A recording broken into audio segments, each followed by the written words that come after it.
पिछली कड़ी में हमने चर्चा की थी कि मोहम्मद बिन तुगलक की सेनाओं के कमजोर पड़ते ही देश भर में अनेक मुस्लिम गवर्नरों ने सुल्तान से विद्रोह आरंभ कर दिए। इनमें से बहुत से विद्रोह कुचल दिए गए, किंतु कुछ अमीर अपने स्वतंत्र राज्य खड़े करने में सफल हो गए। इनमें तेलंगाना, बंगाल तथा गुलबर्गा प्रमुख थे।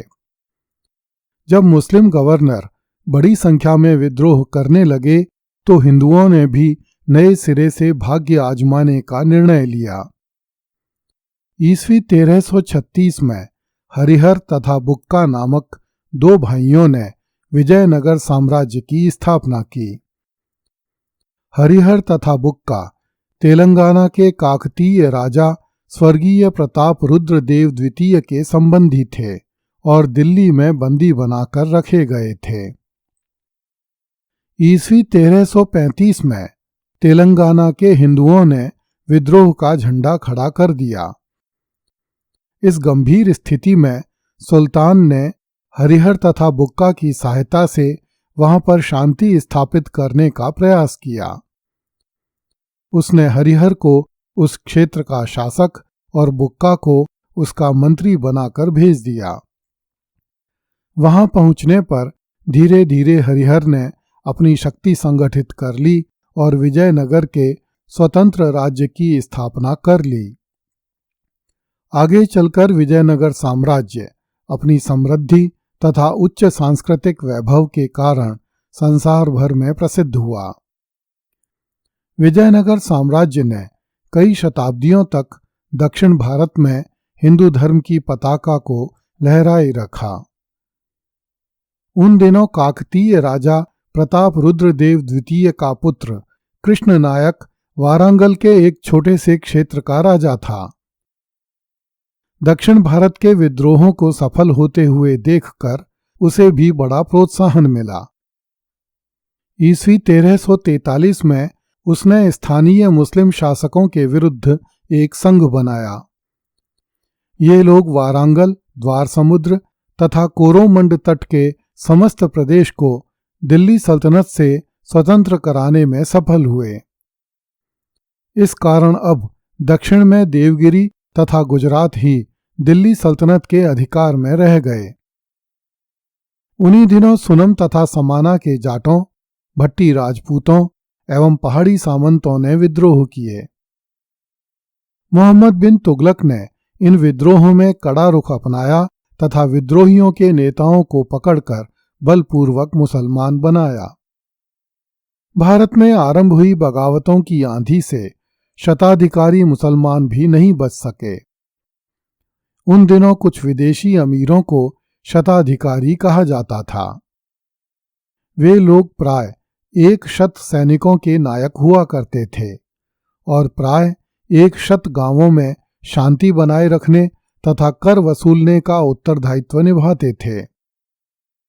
दिल्ली के सुल्तान के प्रति इनके मन में कोई विशेष श्रद्धा नहीं थी और वे सदैव अपनी स्वार्थ सिद्धि में संलग्न रहते थे।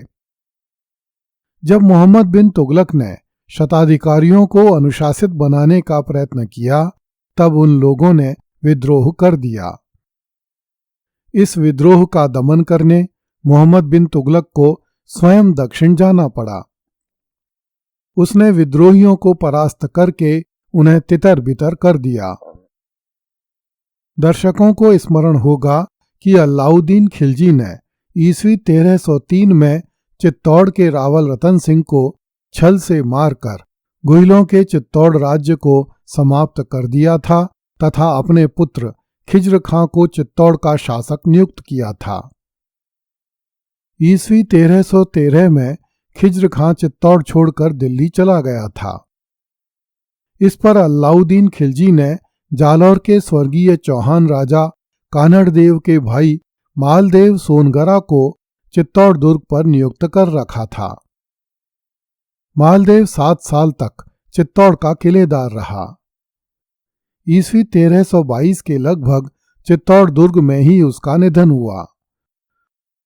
उसके बाद उसका पुत्र जयसा अर्थात जय सिंह चित्तौड़ का दुर्गपति हुआ। उन दिनों गुहिलों की एक शाखा सीसोद में जागीरदार के रूप में शासन करती थी। ये जागीरदार राणा कहलाते थे। जब ईस्वी 1336 में विजयनगर साम्राज्य की स्थापना हो गई तथा ईस्वी 1337 में मोहम्मद बिन तुगलक के 1,00,000 सिपाही करांचल के अभियान में मार डाले गए, तो सीसोद के राणा ने भी अपने पुराने राज्य का उद्धार करने का निश्चय किया।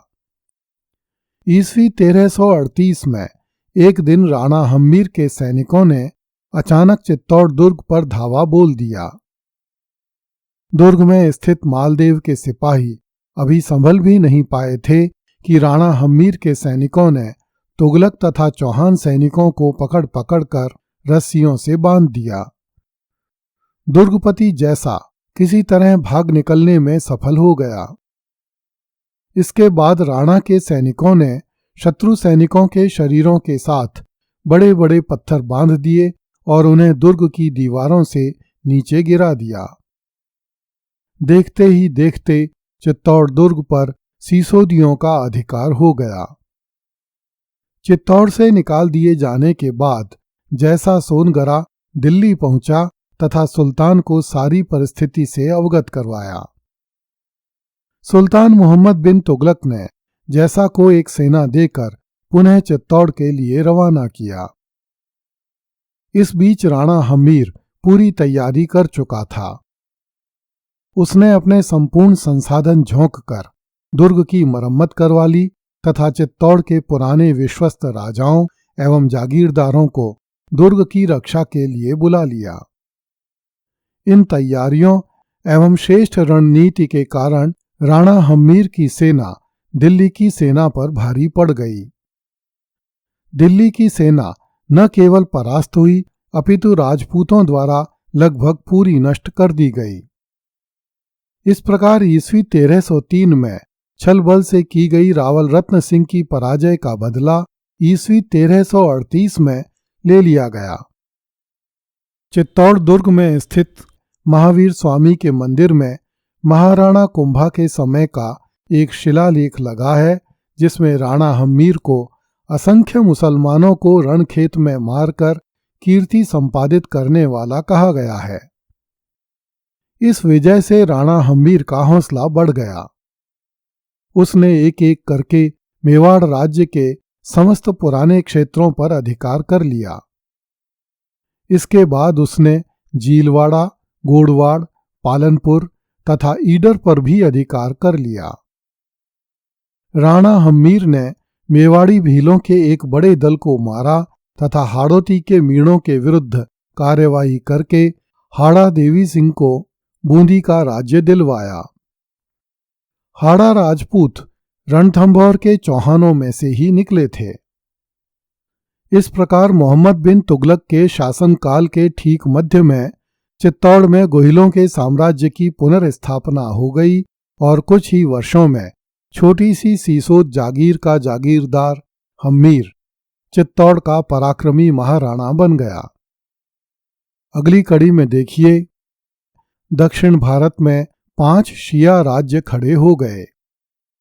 कृपया इस चैनल को लाइक, सब्सक्राइब एवं शेयर करें। धन्यवाद।